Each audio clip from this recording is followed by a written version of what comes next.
Elizabeth Jones, Deputy Chairwoman Sadok, and the prospective parliamentary candidate. Indeed, the parliamentary candidate for Liberal Democrat UKIP Dartford is in the studio with me. Former MP Lembit Öpik is also in the studio with me. A Liberal Democrat, Mahmoud Fiaz. Got that one right, yeah.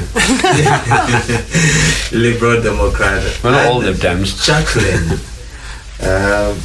SPGB, she's also... The Socialist Party, SPGB. Yes, is also in the studio with me this evening to discuss important issues that really matter most. The autumn budget statement by the Chancellor of the Exchequer, and Britain to pay more £100,000 to the European Union. We will be discussing this evening on Voice of Africa Radio. Let's take a quick commercial break. When we come, we start the show. Stay tuned and don't go away. Well, thank you very much for your time with us on Voice of Africa Radio.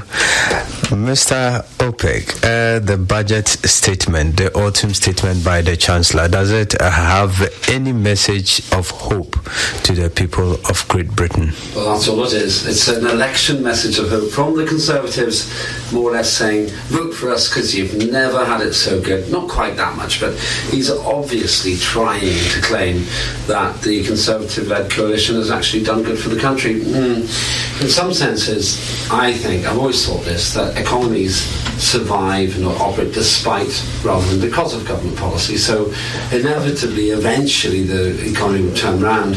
The thing is that he spent so much time criticising the left wing of the Labour Party for running up a big deficit. Now the deficit is bigger than it's ever been in the history of the country. And actually, he has broken his own spending targets, and he's borrowed lots of money. So the one big measure that he said he wouldn't be able to live with, essentially, if he got wrong, he's got wrong. And that's a really interesting one. And I guess they're going to try and buy the next election, so they'll borrow as much as they can to win it.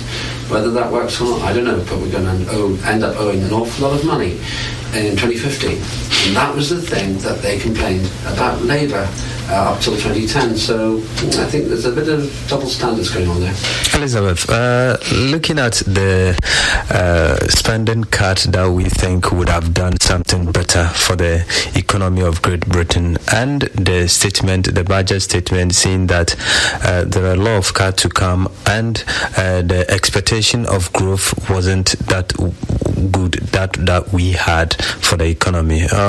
How do you see 2015-2016? Is borrowing going to go high? And if so, what has come out of all the harsh, punitive economic cut that was backed upon by the Chancellor and the coalition party? Does it provided any blood streamline for the economy of Great Britain? Well, if we look at the autumn statement in some detail, there have been some fantastic giveaways for the ordinary people. The stamp duty has been completely revised. It's no longer in a slab format. It's in a percentage format. So we got from 0 to 125,000. You don't pay any stamp duty. 125,000 to 250, you pay 2%. 250 to 925,000, 5%. Then at 925 to 1.5 million, 10. From 1.5 million plus, 12%. So 98% of the population buying and selling properties now will have a significant reduction in the amount of stamp duty land tax they have to pay. So that's a positive. We also have a positive in that the personal allowance has gone up by £100. It's going to go up from 10,500 to 10,600. It may not be much, but it's something. There have been some very generous awards to encourage research and development in this country, which is absolutely vital for this country's economic future. For instance, we have the sum of £255 million being invested in the Sir Henry Royce Institute for advanced materials research. Advanced materials being things such as polymers and carbon nanotubes, which are needed for superconductivity and for medical materials. So fantastic. Let's hope that the huge amount of money is powered into R&D so that we can move forward as a country intellectually and with the economy. Big downside, of course, is where is all this money coming from? It's all well and good saying, yes, we're going to have these fantastic spends, we're going to do this, we're going to do that, but the gross national debt has gone up hugely every year. In 2012 it was 110 trillion. 2014 is 1.25 trillion.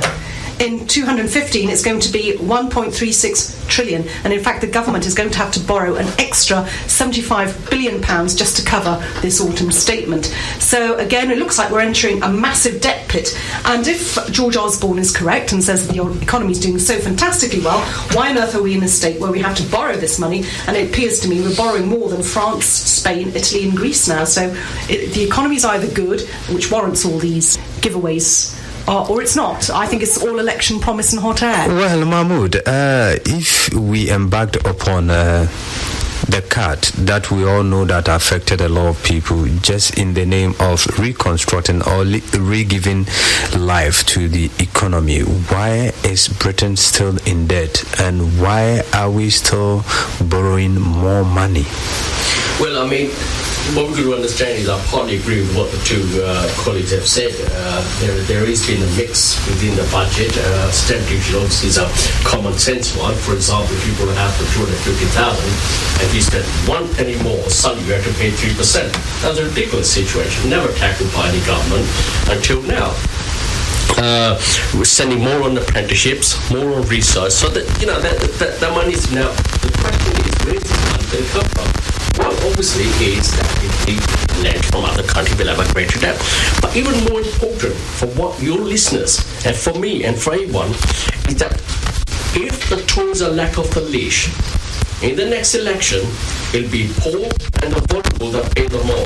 It's not that Osborne hasn't said it, he said it as more clearly, that benefits cuts will be on the way. These are the most vulnerable people. These are people that actually need money to pay their rent, rates, shopping, all of these things. So the poor and the top class are those who are bearing the brunt of the autumn statement. Is that what you mean? Well, the poor, I mean, you said the poor are blunting, yes, but the rich, I mean, all right, instead of 2 billion, you got 1.79 billion. Still money you got that you're not going to spend. The poor need to spend and pay their bills. That's the difference between a mega rich and a poor person. Poor person needs that money to live on. Mega rich person needs that money to show to his neighbour that he's got more money than you. Well, Jacqueline, you're talking about those on benefit. You said you are on benefit. You don't work, so you're expecting the government to look after. You ever said on the show that you're on benefit, Correct. and you expect that the government must take care of those who are on benefit. So how do you see if you are on benefit, that means the government must bear responsibility of you. Care should be taken. You should be provided what is needed for you to live as a human being in Great Britain. So do you see the autumn statement as something that can support your life? Of course not. Why? Because these are capitalists in Britain talking to capitalists in the rest of Europe. This is money being reorganised between the wealthy. Who is this we that we keep? I've heard from our three colleagues here. We owe this. I don't owe any debts or anybody, and I'm on benefits. You know, if you're so entrenched with, if you want to be a career politician, if you want to stand for government to lead the rest of the people, you're going to go along with this nonsense. What is being discussed here is actually of no concern to the working class at all. Why is it not of concern to the working class? What we want to know, and what interests us is, how do we get heating? How do we get somewhere to live? How do we get without a proper What's the system? What system do you recommend here? Adam, may I just ask the complete abolition of Yes. money?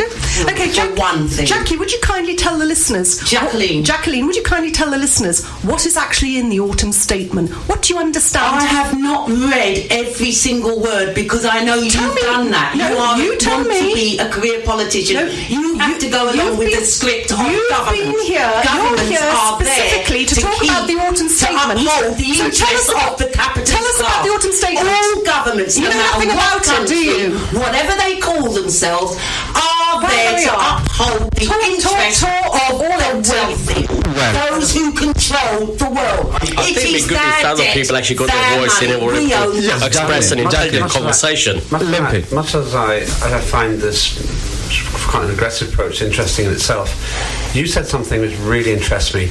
Well, the three of us, basically, roughly speaking, me as a semi-independent commentator, the Liberal Democrats and UKIP are all arguing about the autumn statement. Yes. You now said something very interesting.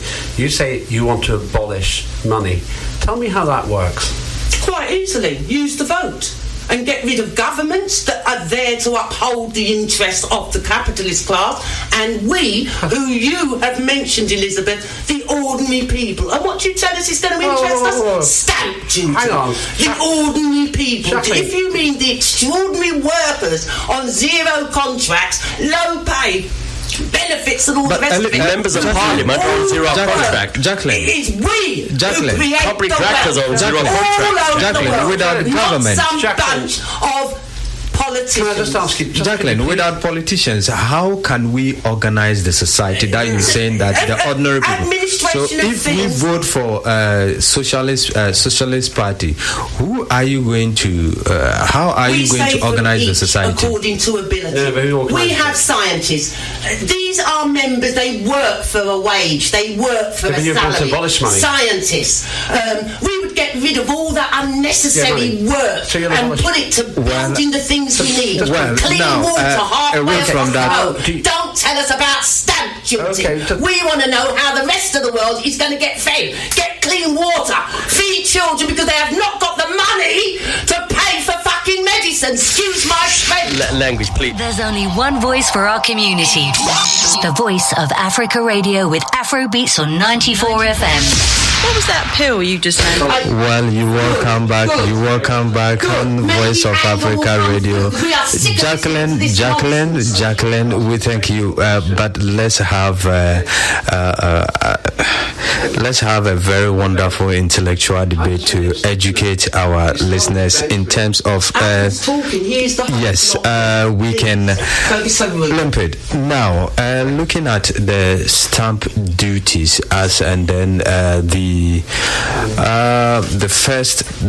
high volume or valued houses that are going to be taxed more, like houses that are over 2 million or 2 million plus.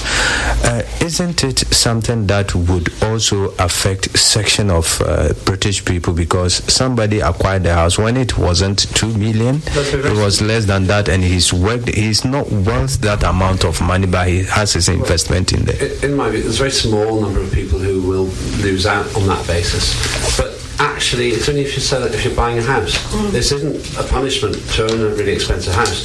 But what it does is it charges those people who really can afford those really expensive houses a lot more. And I think that makes sense, actually. I accept that Jacqueline's got a different view. She would abolish money so there would be no price to housing or something at all. But if you do believe in money, and if you do believe in property ownership, as I do, then there's certainly a good case to have a fairer system. There's a very political reason for this. And the reason is it only affects a tiny number of people. The Conservatives can afford to lose 2% of the vote. They probably won't lose that 2% of the vote anyway, but it benefits the middle class. Everyone's chasing the middle class for votes. The Labour Party, UKIP, Liberal Democrats, possibly not the Socialist Party, but I do think that on the whole, the next election will be fought for middle class votes, and that's why the stamp duty exercise, as Elizabeth has correctly explained, it's very smart politics. Well, Mahmoud, just to correct you, it's £1.5 million and above would be 12% stamp duty. So in essence, if anybody can afford to buy a property for a couple of £1 million, they can afford to pay a little bit extra taxes that can go towards our welfare state. We're talking about the cut on all the social services, the benefit that is going to, the autumn statement is stating that is going to be affected. I think 1.19 billion for 2015-2016 on the benefit. And how would this help people within Britain Britain to get out of the circle of poverty? How can we use some of this money to improve the lives of the young generation? As Mahmoud is saying that the coalition government has embarked on apprenticeship to train people to take up jobs. Elizabeth. Well, the autumn statement is quite clear in that it's proposing to invest £15 billion into a road network nationally, so our infrastructure will improve for the economic system we have.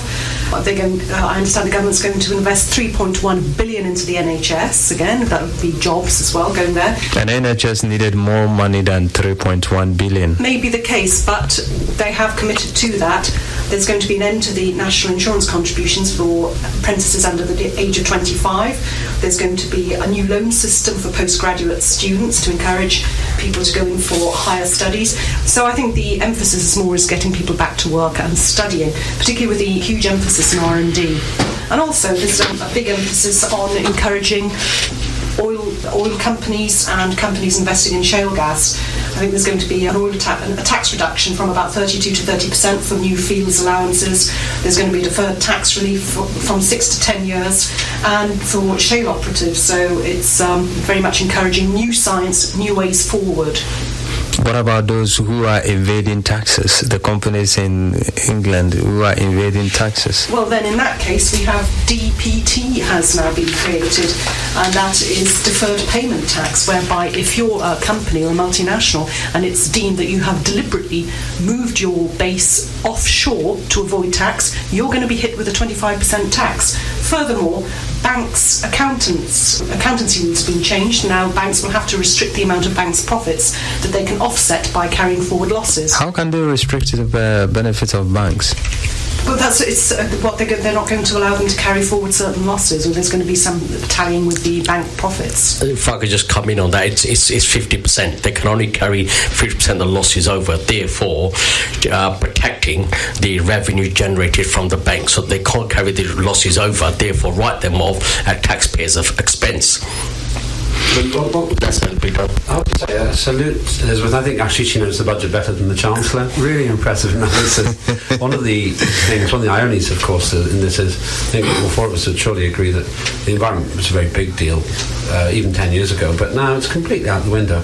Now we're arguing about how cheap we can make petrol instead of saying, oh, we've got to save the environment. That's because it's out of fashion now. You know, when votes for saving the climate, preventing climate change and saving the earth, you get votes by making petrol cheaper. So there's a lot of fashion in this, but I do agree. I think that Elizabeth's analysis from a political perspective is absolutely right. It's a smart budget for an election. But are we compromising the environment for cheap fuel? Yes. Talking about the shale gas. Exactly. And how would that have a very good effect on us in the long... It's bad for the long term. I spent years campaigning on this issue. I actually greened up my house, didn't get any votes for it, but now all of that's forgotten. Now we're just worrying. There's a race to the bottom in terms of working out who can make the lack of concern about the environment the cheapest option. Well, Jacqueline. Well, we've just heard them say, or he has just said how, at the expense of the environment. The environment is the earth we breathe, the water we drink, the earth we actually live on. They will do anything. Any government does what it can as part of the upholders of the capitalist class, those who own everything, including the countries, the this, the that, and everything else. Everything that we ourselves need to live is owned by a handful of people. This is an absolute stupid way of organising society. The environment Jacqueline, now you belong to a political. You are a member of a political party, SPGB. The Socialist Party of Great Britain.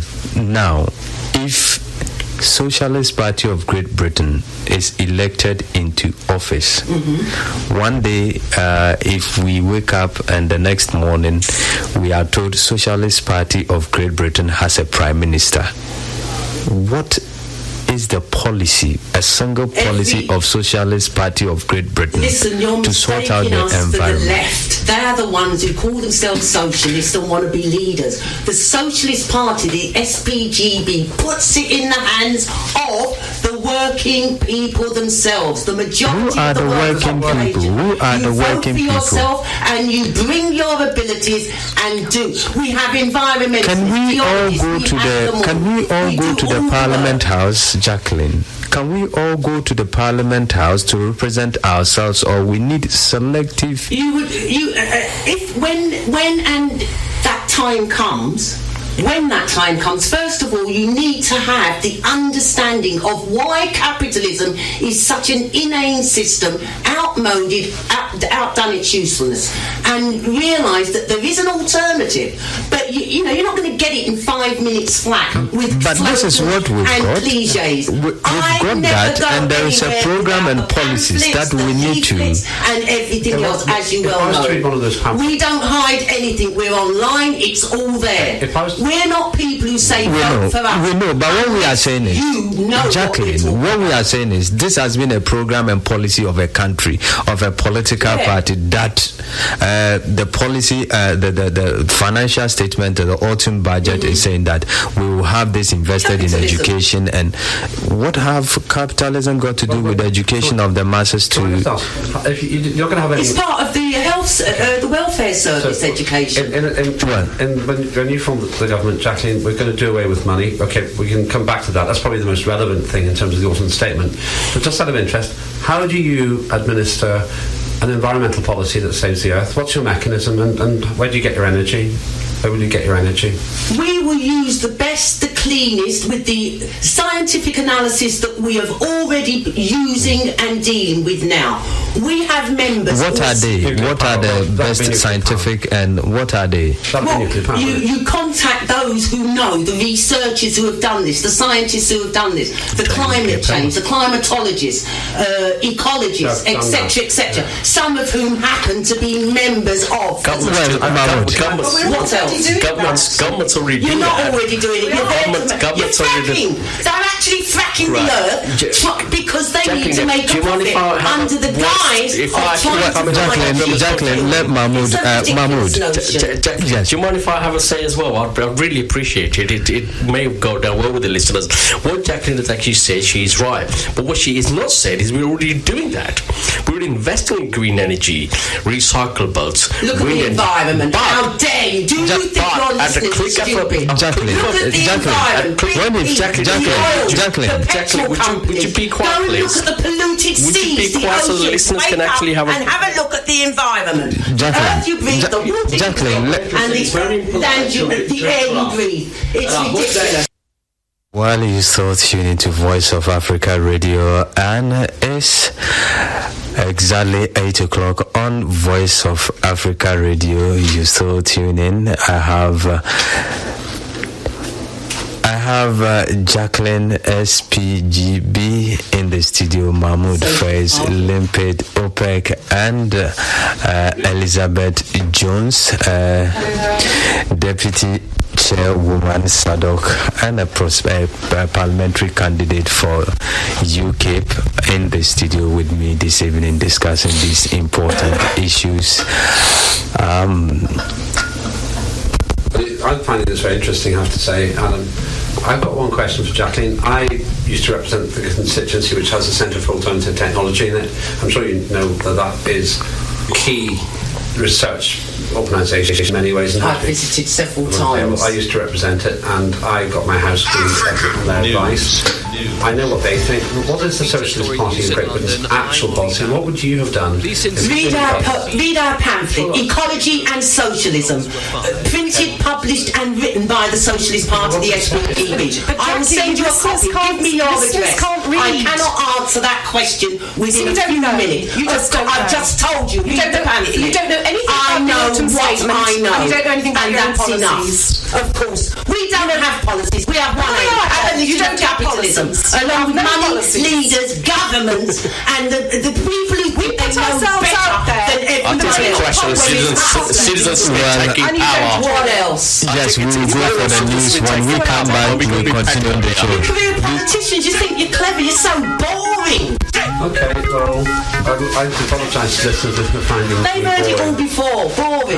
Yeah, I'm just a bit frustrated by this, Adam, because you was excited and interested. Yes, Jacqueline. Yes, I would go for a quick commercial break. When I come back, you will come back from the commercial break on Voice of Africa Radio. Is 4 minutes after 8 o'clock. I have Jacqueline in the studio, Mahmoud, Fiaz, Lembit, and Elizabeth Jones also in the studio this evening with me discussing the autumn statement of the Chancellor. Elizabeth,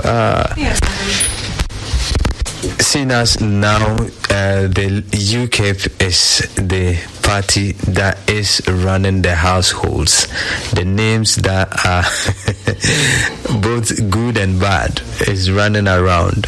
What is the alternative policy of UKIP when it comes to the budget statement? We quite like the annual statement. We think the revolution with stamp duty is most helpful for ordinary people.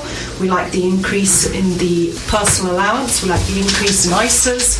We like the change of law with regard to annuities. So for the ordinary people, it's very helpful indeed. So we like that. We like the huge concentration on R&D. As I mentioned earlier, the Henry Royston is also going to be a £20 million grant toward ageing science. Fantastic. So I hope that Britain leads the way with these sciences, with the ageing and the advanced materials. What we would do, we wouldn't want to be borrowing to the degree that the current government is, and we would say from the EU, that would save us 15 billion.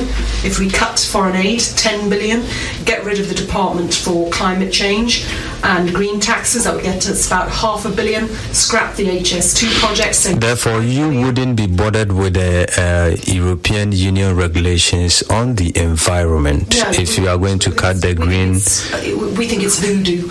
And also we would get rid of the Department for Culture, Media and Sport, which is about £500 million. I think that would yield around about £31 billion in our pocket. And the current government is borrowing 75 billion more to cover their budget. Well, that would be a big reduction in borrowing.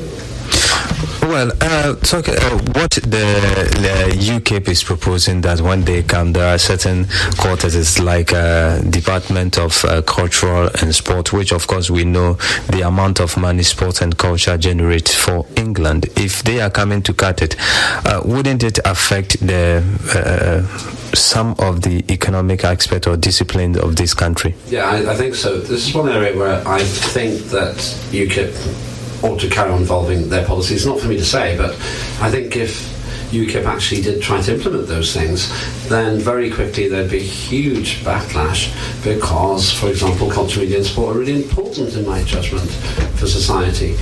In addition to that, obviously the European Union position is very clearly what UKIP says, and I think they've got a consistent and well thought out policy on that.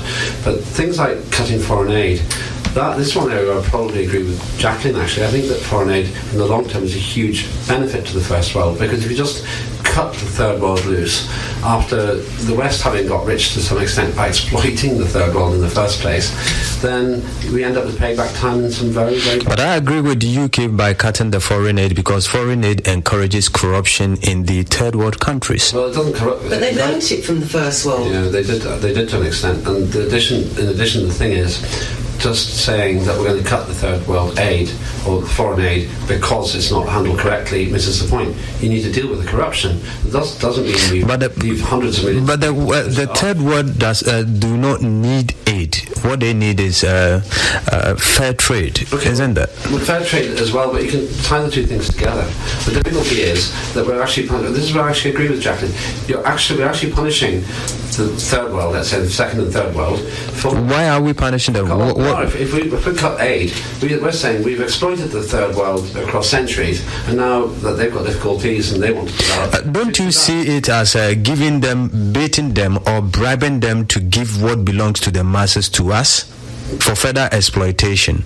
No, you kind of lost me there, because I think that third world aid, I'm interested to know what Jacqueline thinks on this one, actually, because I suspect you were in Parliament at Tony Blair's era. Ghana was bribed £10 million to get the water supply in Kumasi, which of course the civil society organization said no, we don't need the 10 million from Britain to give Britain the supply of water in Ashanti region. The implementation has been bad, but the principle of aid is good. That's what I'm saying. Well, Elizabeth, yes. Before I come to Mahmoud. I remember some time ago, a couple of weeks back, we did a very detailed programme about foreign aid, and we explained in detail why UKIP was opposed to it. We're opposed to it because we follow a variety of African economists.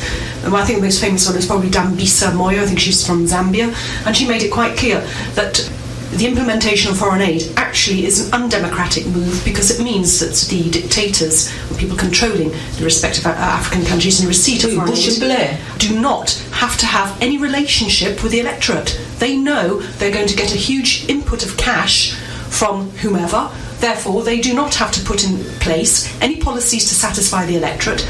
They have no duty to the electorate, because they know they can tap into a huge income stream. They don't need the electorate. Whereas, if foreign aid goes and you're relying on trade, you need to do what your electorate tells you to do, or what your electorate asks of you. So she saw it as a severance of democracy. Furthermore, if we look historically about productivity from African countries, which I'm sure you're aware, the more aid, the less productive the country becomes. It's keeping, I would say, these countries in an infantile development stage. So I don't think maybe if we stop going Jacqueline, let her finish. I'll get to you. Let her finish. I'll be with you. I'll give you the chance to also react to this. There are four types of foreign aid. We've got the bilateral, which is direct money straight to the government, the third world government.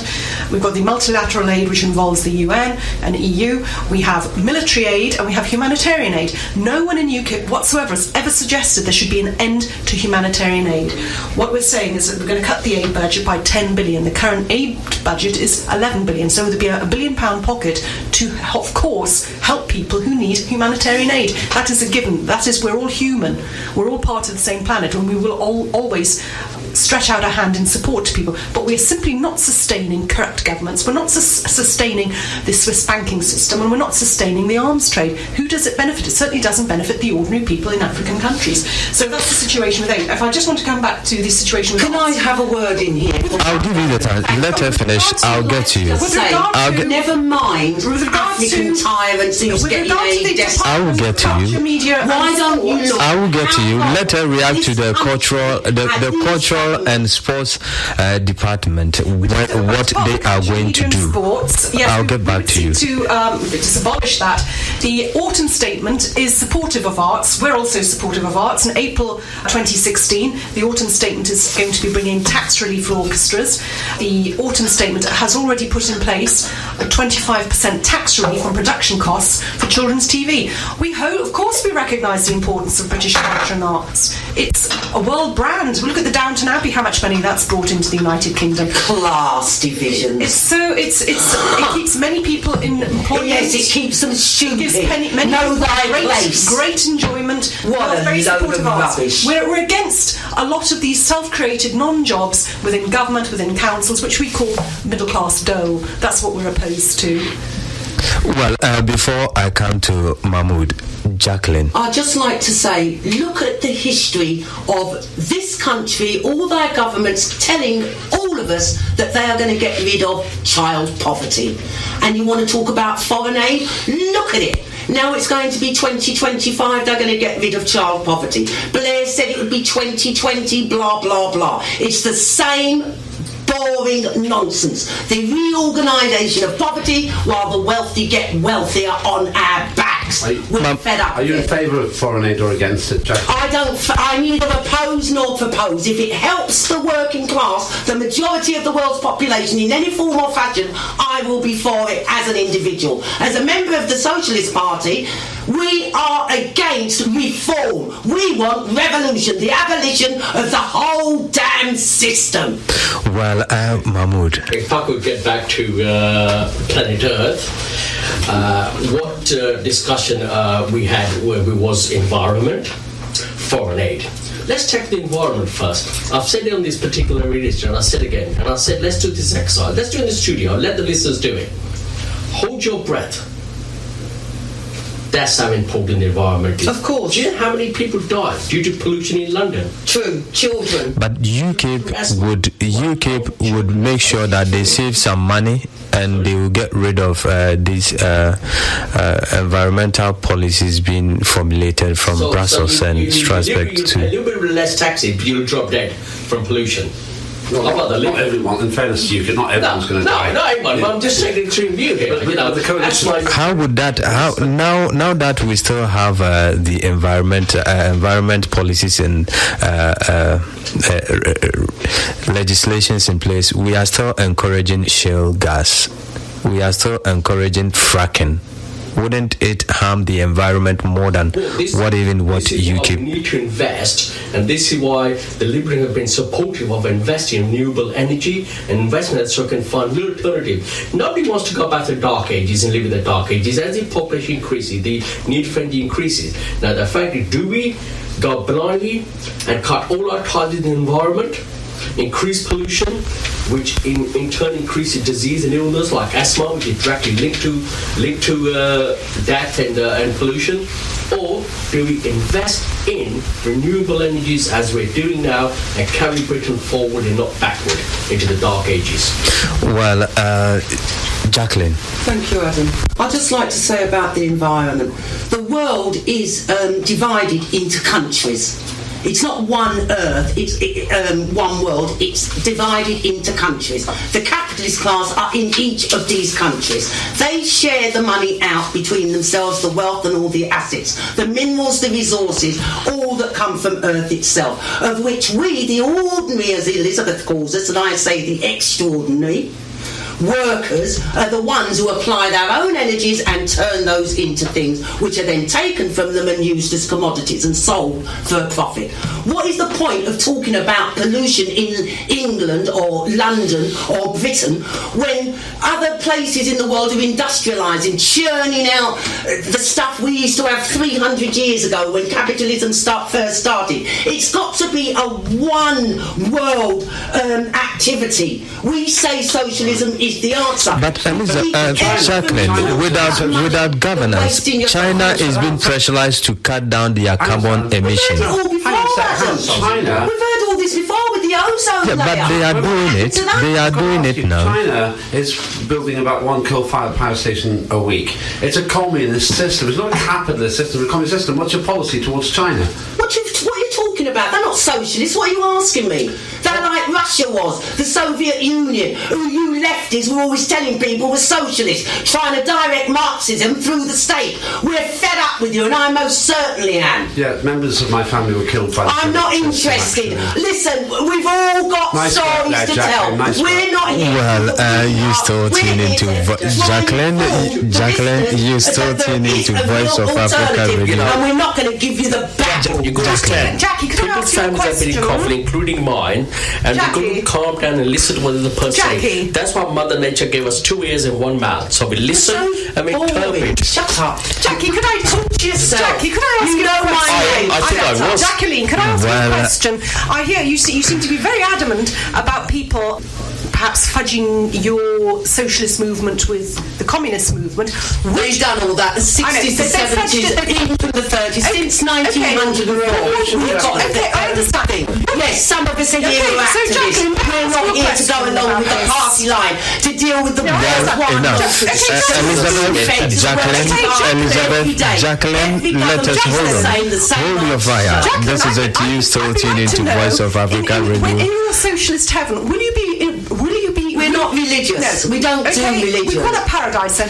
We don't do paradise. We've got to do the cleaning up of capitalism. You damn fool. Okay, will you be introducing the flag for anyone who disagrees with you? After all, you've been shouting your head off at us in a very aggressive manner. You wouldn't know what shouting is. I'm not here to be petty with you. I imagine if you had an AK-47 in your hand, you'd probably shoot us all. And give a chance for some listeners to know we don't all view the same Well, welcome back once again from the Shouty program today on Voice of Africa Radio.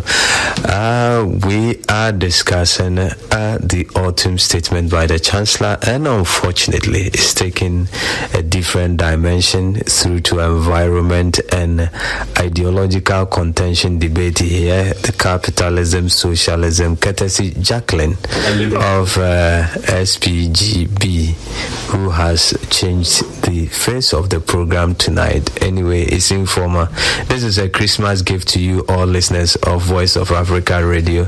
Merry Christmas, and from Jacqueline and Elizabeth, thank you very much for changing the program.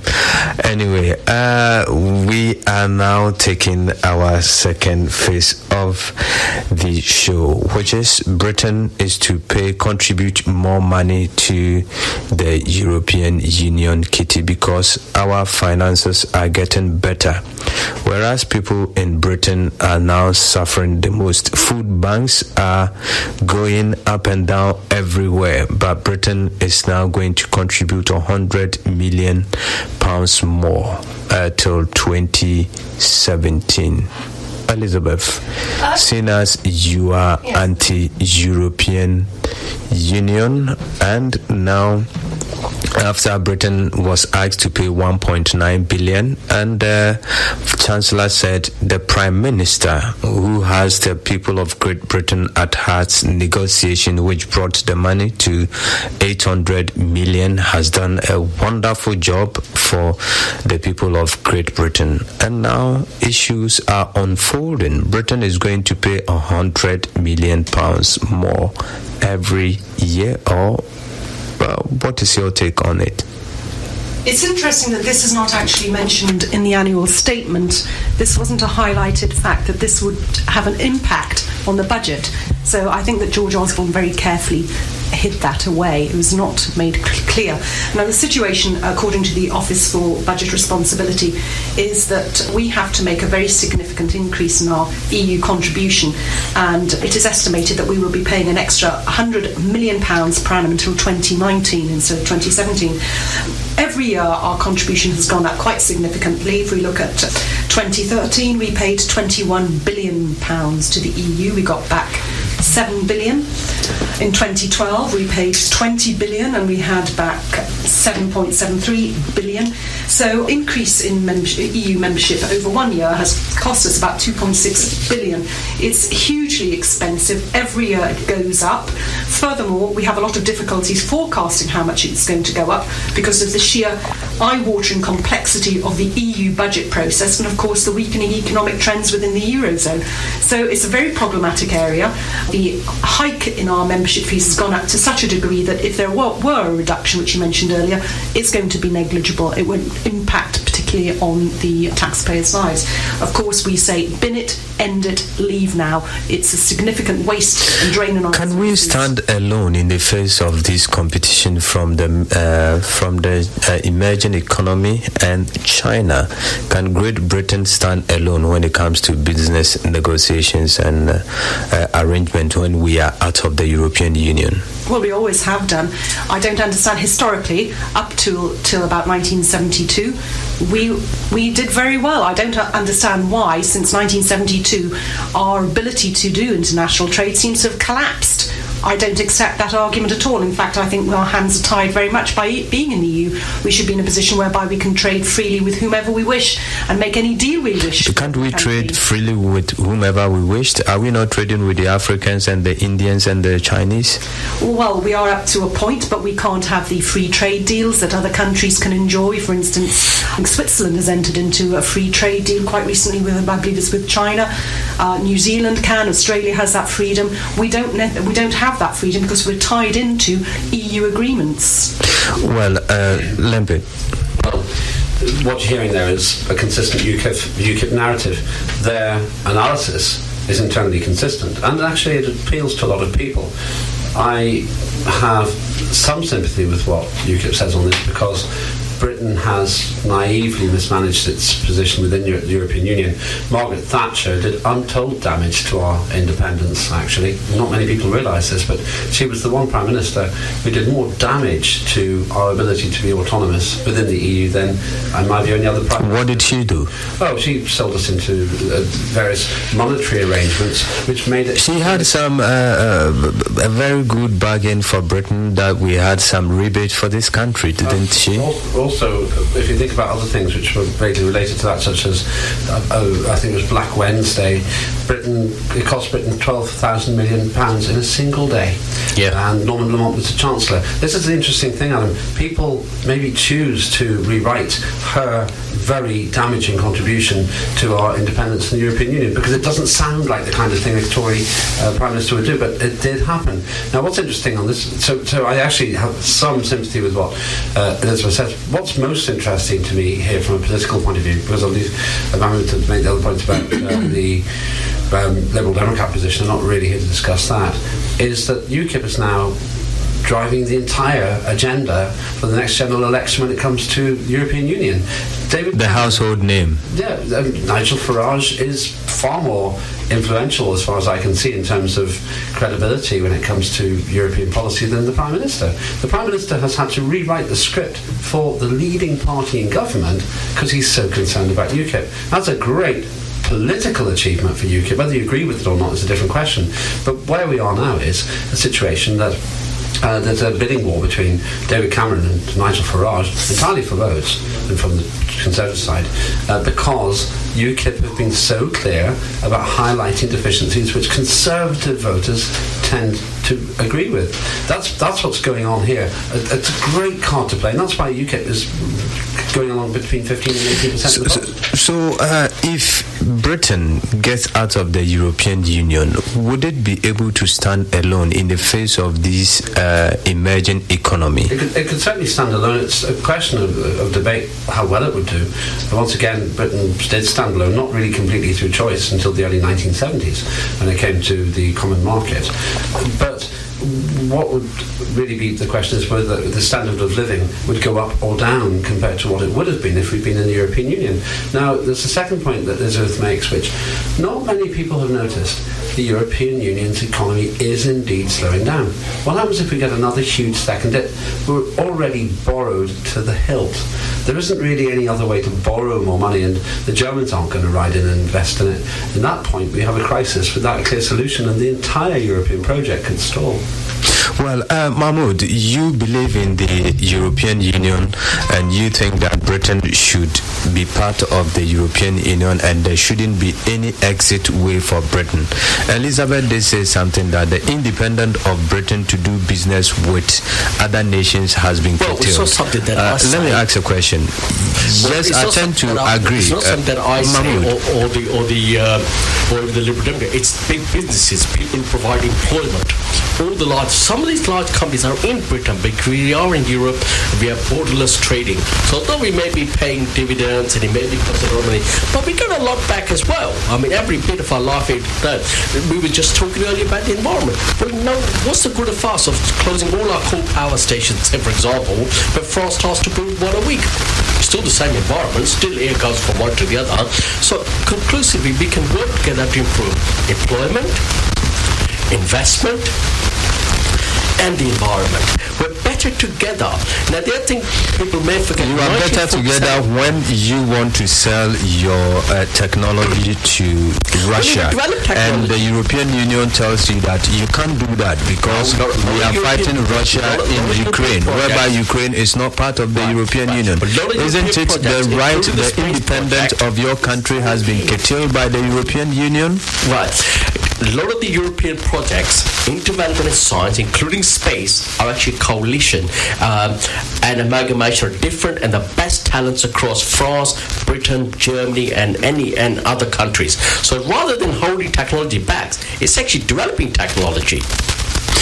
We're talking about the trade independence of various countries like Britain. Elizabeth is saying that by belonging to the European Union, some of the right, the independence of Britain to trade with other nations has been curtailed because of the European Union. So if Britain is alone, standing alone out of the European Union, it will still have the right to deal with other nations. And I'm giving an example whereby Russia is supposed to deal with France to sell Russia a technology or a helicopter carrier. And because European Union and America are in loggerheads with Russia, they forced France not to deal with Russia. Isn't it a good thing that we don't sell weapons and inflict war on other countries? If you don't sell it to Russia, somebody is selling it to Russia. Why should we invest in an export arms? Arms only have one purpose, that's to kill people, nothing else. Profit. And that's exactly the point I make, you see. Say, for example, we stood alone, and if Britain did we're talking about business here, the business of a country, how a country can survive, and is saying that if we are in the European Union, our right to maybe next time deal with the Iranian banks can be determined by Brussels to tell us that you can't deal with Iran because what it does is it lets us speak with a united voice, so that whether it's arms to an oppressive regime or whether it's to stop a repressive regime from developing, Europe works together, and that those countries cannot just pick one country to another and bid which one it can go to and which way it can. Elizabeth, do you think that what Mahmoud is saying would work out, looking at the example of France and Russia? The independence of France to trade with Russia was curtailed by the interests of the European Union, but not the people of France. Of course it is, because they've got that battleship deal, which I think cost, was it a couple of billion euros? It's been curtailed. It didn't go through. I know, having this, where Russia's going to take them to court. I remember a couple of weeks ago we discussed this, about the impact of Russian sanctions on British business, and we went through the impact upon the dairy trade in this country, and we went through the cheese trade. I can't remember the names of the companies now, but we've had one cheese company has lost out because of the Russian sanctions. Dairy farmers in Wales have lost out significantly because of Russian sanctions. We've had mackerel producers have missed out. A large number of food and dairy producers have lost out financially because of the EU's attitude toward Russia. So if we were standing alone, we could ignore all this and trade freely. Jacqueline. Any company that does not make a profit, and capitalism doesn't care where you get the money from. You want to traffic children? As long as you make the money, it's okay. This is the system we live in. I'm telling you.